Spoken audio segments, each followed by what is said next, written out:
At some point in your life, a story gets written about you. And if you're not careful, you'll spend the rest of your life obeying that story, believing it, living it, even when that story's no longer true.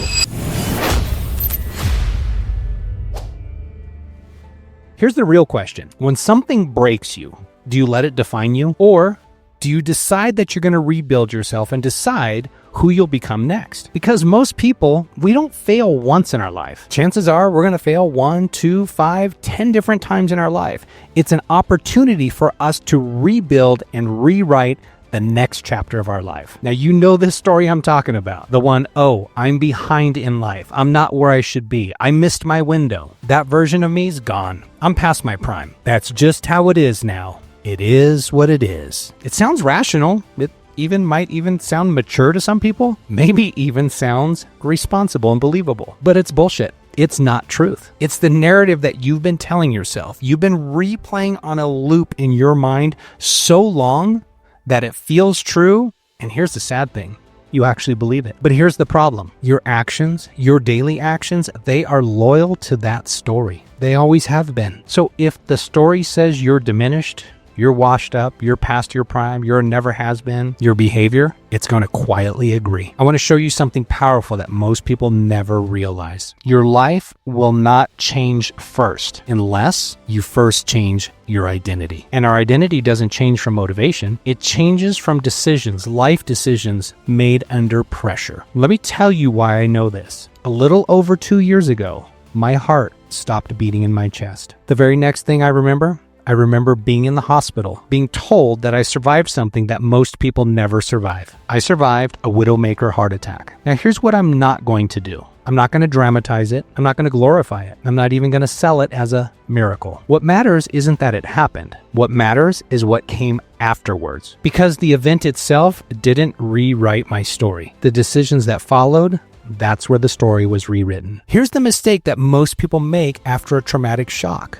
After a downfall, after being, hit by life. They think survival equals transformation. It doesn't, team. Survival just gives you a pause, a second chance, a window of opportunity. And most people waste that window by saying things like, I should appreciate life more. That's a nice sentence. It's a nice thought, but it doesn't change behavior. The real question after any life-breaking point is this: who am I now allowed to stop pretending to be? That's where the rewrite begins. Stories can't change declarations. They will change with evidence. After that moment in my life, I didn't tell myself a new story. I picked up actions that forced a new identity to emerge. Clean up my lifestyle. Train when it's uncomfortable. Work when it would be easier to retreat. Build when it would be socially acceptable to recover quietly. I did this not because I felt inspired, but because action collapses old narratives. Every hard rep, every disciplined choice, every day that the new me showed up,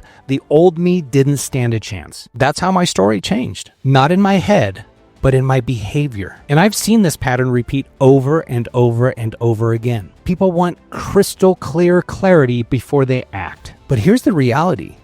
Clarity is earned after action. The strongest people I know, they're not fearless. They're decisive. They don't erase their past. They outgrow their past. And that is available to you. Whether your moment was dramatic or quiet, you have this choice. You don't need to be in a hospital bed to rewrite your story like I did. You need one decision, one action, and to stop negotiating with yourself. So here's the truth. Plain, simple, non-negotiable. You don't rewrite your story by saying who you want to be. You rewrite it by doing the things that person you want to be, doing the things that they would do today. Pick one action that the old version of you avoided and do it daily, without ceremony, without announcement. Just simply dig in, lock in, and do it. That's how the new story begins. It's how it evolves and it's how it grows. Stories change when behavior becomes consistent. Consistent enough that denial is no longer possible. And here's the deal. Be aware of this. At first, it's going to feel fake. That's normal. Your brain will say, who do you think you are? That's a really good question. Thanks for asking, brain. And I answer it with action. Because through action, eventually that question will stop appearing. Not because you silenced it, but because you proved it wrong. So if you're still living inside yourself in your old story, please hear this clarity. You are not broken. You are not late. You are not done. You are just loyal to a story in your mind that no longer deserves your obedience. And the moment you decide to act like the next version of yourself, that story loses its authority. In my next video, we're going to shift from identity to execution. And we're going to talk about why leadership, self-belief, and confidence can have nothing to do with our outer reality and everything to do with our inner psychology. Because once you rewrite who you are, the way you operate, your actions, it has to change as well. With that said, team, there's some links down below. I'm not going to drag this video out letting you know of all the amazing resources are down there. I'll just let you know. You probably should click the link.